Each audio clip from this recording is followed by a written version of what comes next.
la episodul 41 din Fata urmărită de vampir. Scuzați-ne că nu prea am postat, dar am fost în vacanță cu prietena mea, Viorica. Ne-am distrat la maximum! Am și repetat replici, dar ne-a bubuit. Am fost la mare și am făcut câteva poze, dar n-am reușit să le postăm. Vizionare plăcută!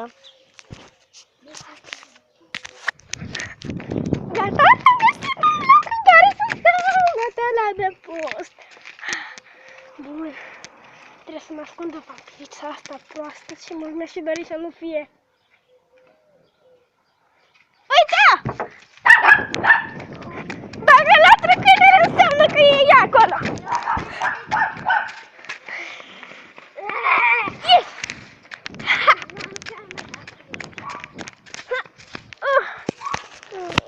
Și nu mai mă prindeai.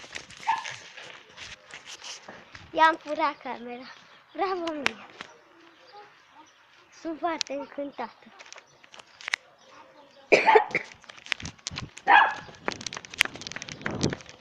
Trebuie să fug pentru a nu mă găsi.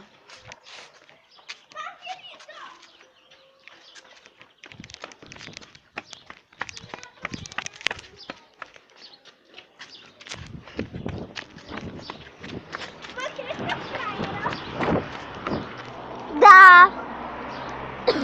Am făcut alergare în cer.